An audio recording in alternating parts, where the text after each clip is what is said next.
Share Shot Reality on wrestling and comedy from Point Park University Studios in downtown Pittsburgh. We love having guests on, and we love having guests that have Pittsburgh ties. My guest right now, he is a Pittsburgh native, but of course he's setting his home right now in Mexico City. He is one of the top heels, probably the top heel, wearing Donald Trump on the tights and the whole deal in CMLL. He is Mr. Sam Adonis. Sam, how are you? I am wonderful. I'm happy as can be to be back here in Pittsburgh, enjoying Grandma's food, enjoying a nor'easter, which most of you probably hate right now, but it's been awesome to be home, and it's awesome to be here with you today.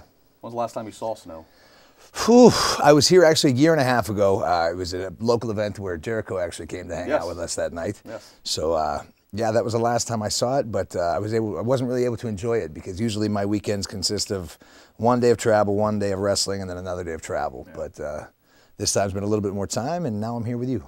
Sam, you've had a hell of a career so far. Only 28 years old. I say only because that's still a lot more time to go for you. But let's go to the beginning. You were in FCW at a very young age. What was the former developmental promotion for WWE, and then left there. What was that process?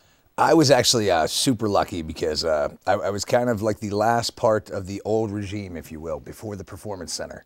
I was one of the last guys that was able to be hired with the FCW system and the old coaches, which was Tom Pritchard, Norman Smiley, who's still there. This is before Canyon Seaman. It was Ty Bailey was my boss. Just a completely different system that's there now. And I was basically given an opportunity based on my age and my size to see what was possible. And being a 20-year-old kid in Florida that had never lived away from parents, you know, I didn't exactly have the best success. Maturity wasn't all there yet. Wasn't all there, but it was the best learning experience of my entire life. And after about 10 months, I ended up having a knee injury, and my time there was cut short after an operation. So since then, I've made the contacts. I've had a really good luck with the people that have guided my career in the right direction. And I ended up working in Europe under the guidance of William Regal for a company over there. Doesn't get any better than that. Yeah, so as far as that goes, that was the basic, the beginning of the story. And while I was there, I really honed my craft and became pretty good. And I debuted in Mexico basically with a whole bunch of experience and no name value, which meant a lot to that company, CMLL, where I work now. And since then, I've been setting the world on fire south of the border, which has been nothing but fun. Well, and that's what I think is so interesting. One of the things so interesting about you, Sam, is that you're as you said, WWE like the size and look. I mean, you're 6'4", and you're last Saturday I watched you do a 450 splash. I mean, so that's kind of, you're unique for that brand. Well, I've always been extremely agile for my size, but I think one of my major assets has been my love for professional wrestling on all corners of the world. I've studied Japanese wrestling and Mexican wrestling and independent wrestling, from a young age. So my passion has been just, a bit obsessive, if you will, but that has led me to learn different styles and been able to adapt to audiences all over the world. And it's really cool because, I pride myself on my ability to come to Pittsburgh and be able to make the Pittsburgh fans happy, and go to Mexico City and be able to do it there, or do it in Japan or Germany or France or something like that. So I don't necessarily have a style, but I think my diversity might be my style, and that's led to the success I've been able to have. If you can articulate it just a little bit. Fans always hear about that, different styles, and it's different style there, different style here. Fill in the blanks here. So obviously, it's very common in the U.S. as we watch pro wrestling, things work to the left. They like to work the left body part. It's what you sell. Everybody gets up and feeds to the left, kind of counterclockwise. How is it different than in Mexico? Where's the difference? Well, Mexican wrestling is about American wrestling is about 10% of what Mexican wrestling is. Okay. They do everything we do, plus a whole lot more. So basically, you just have to elaborate on what you've already learned and just, keep as much information as you can inside your brain and just learn more and be able to adapt to everybody. But the most important thing, and it's not just Mexico, it's worldwide, it's being able to control an audience. Sure. And this is something, there's a term used in pro wrestling that I think is just overused, and most people have no idea what it means, and it's wrestling psychology. Most people have no idea what it means, but Jake Roberts is good at it. That's kind of what wrestling psychology means to wrestling fans. Right. But it's generally human psychology. What is funny? What makes people angry? What pushes their buttons? What makes them cry?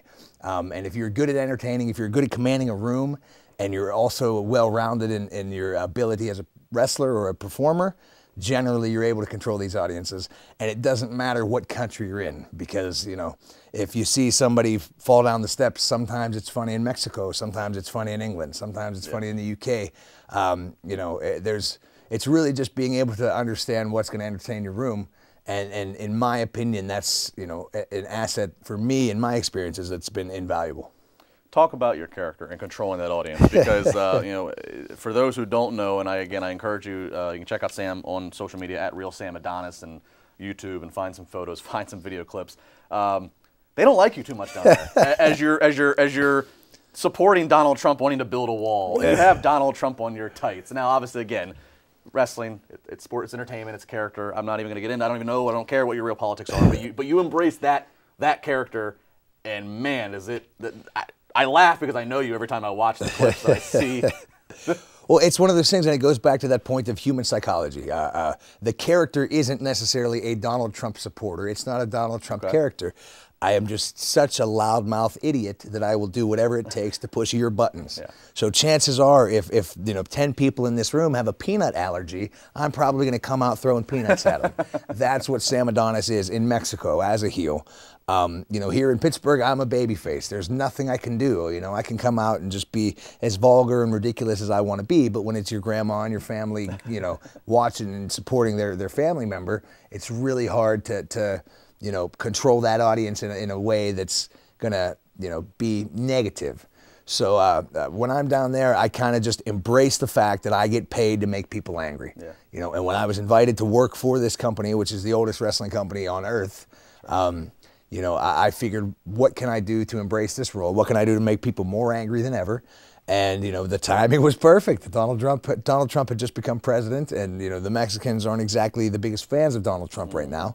So just embracing that position and making it work has created a genuine heat. You know, the actual, the heat that has been lost in wrestling for the last 25, 30 years. You know, people are legitimately angry, and you know, if you were to ever come to Arena Mexico where we wrestle, you know, you would just lose your mind at the passion that these people have. And because I've been able to create that, which for, you know, in a lot of senses has been lost, I've been embraced by a lot of the old timers, a lot of the mentors of the Mexican wrestling, you know, world. Negro Casas, Blue Panther, Atlantis.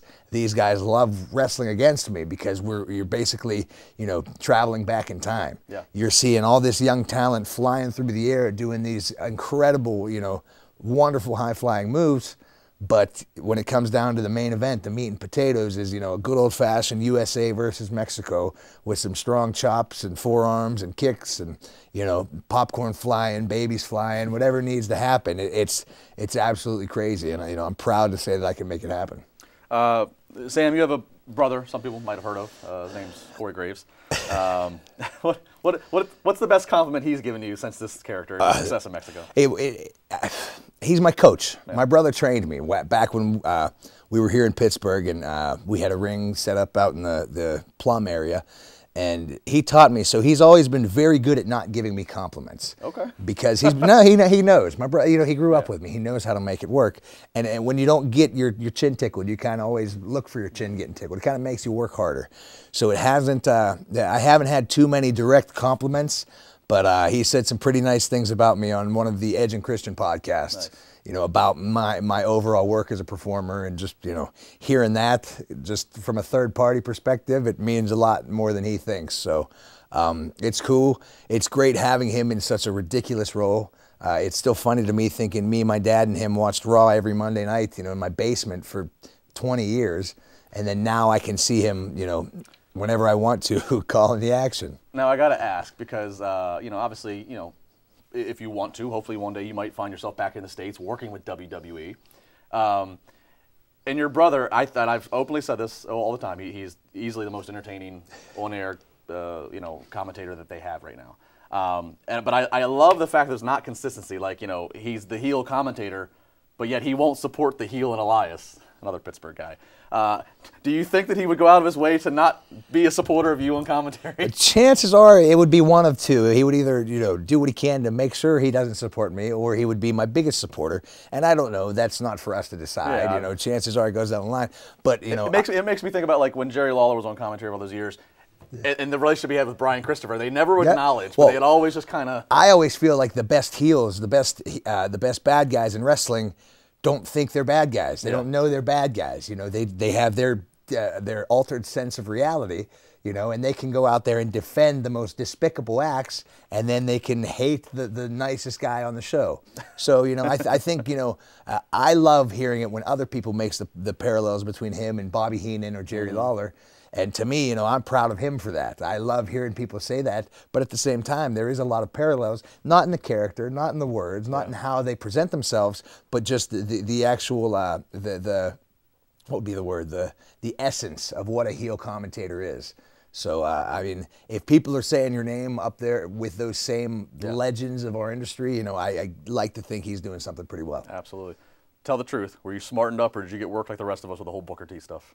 I knew about it. Okay. So he did it. It's great, and I was happy that when I found out, you know, I was like, "This is great. It's so hard to get truly worked anymore. This is great." That everybody got riled up about it. I got riled up about it. I was getting texts from everybody I know in wrestling that wanted to know, and wrestlers are afraid to admit that they got worked. So they sent me text, "Hey, what's going on? What's going on here?" And I said, "I don't know. I have no idea." So I was happy to be worked. I was, you know, and I don't understand fans that get mad when they get worked. It's like that's what the point is. You're supposed to go for the ride. Exactly. Something big is happening that we've talked about earlier there on this weekend's conversations is Daniel Bryan's the top story right now. He's just got medically cleared after 2 years of being medically disqualified. You've faced injuries before. Your brother is medically disqualified, which is how he got into the role of or transitioned into the role. What's your reaction to the whole Bryan situation, Joe? I could not be happier for Daniel Bryan. I think that's awesome. I, for one, know the journey and the struggle. You know, a guy like that, before he's ever had his first taste of fame and real money in wrestling, he was just like the rest of us, you know, fighting week to week in the small little armories and independents. So, you know, sometimes that finish line's a little bit greater for a guy like that. And then to have it ripped away from you has to crush your heart. So the fact that this is happening now, you know, I couldn't be happier for the guy because I know the work that he's put into it. I think the timing's right for it. The people want it. The fans want it. It could be great for WWE. It could be part of the upswing, you know. And I just hope it's the right decision on his part and the doctor's part. I don't care when anybody says the WWE's doctors are the best in the world, period. I've had nothing but great success with them, or great luck with them, I should say. We went to the Andrews Health Clinic in Birmingham, Alabama. They were just top-notch all the time. The physical therapy and the recuperation was just always 100%. And if they're going to sit back and support the decision and say that it's right, I have 100% confidence that it is the right decision. And me, selfishly, you know, there's something inside me saying, okay, maybe, hopefully one day that means my big brother gets to get back in the ring. Yeah. Because, you know, that we've only been able to wrestle one match in my life, you know, and now that we're this far ahead in our careers, I would love, you know, WrestleMania 38 live from Heinz Field, you know, Sam Adonis against Corey Graves. Who's to say? But, you know, the baby brother in me really, really is excited about it. And, you know, hopefully, I don't know if he wants to, but if it meant that it's something that's possible for him, that it make him happy, I truly trust the WWE medical, you know, staff and everything like that. I think they'll make the right decisions, not only for my brother, but definitely for all the WWE superstars down the line. Sam Adonis, a very interesting guy and character. Coming up next video, we're going to do 10 questions with Sam. We're going to get a little bit deeper into the crazy mind that is Sam Adonis. It's crazy. It's pretty crazy.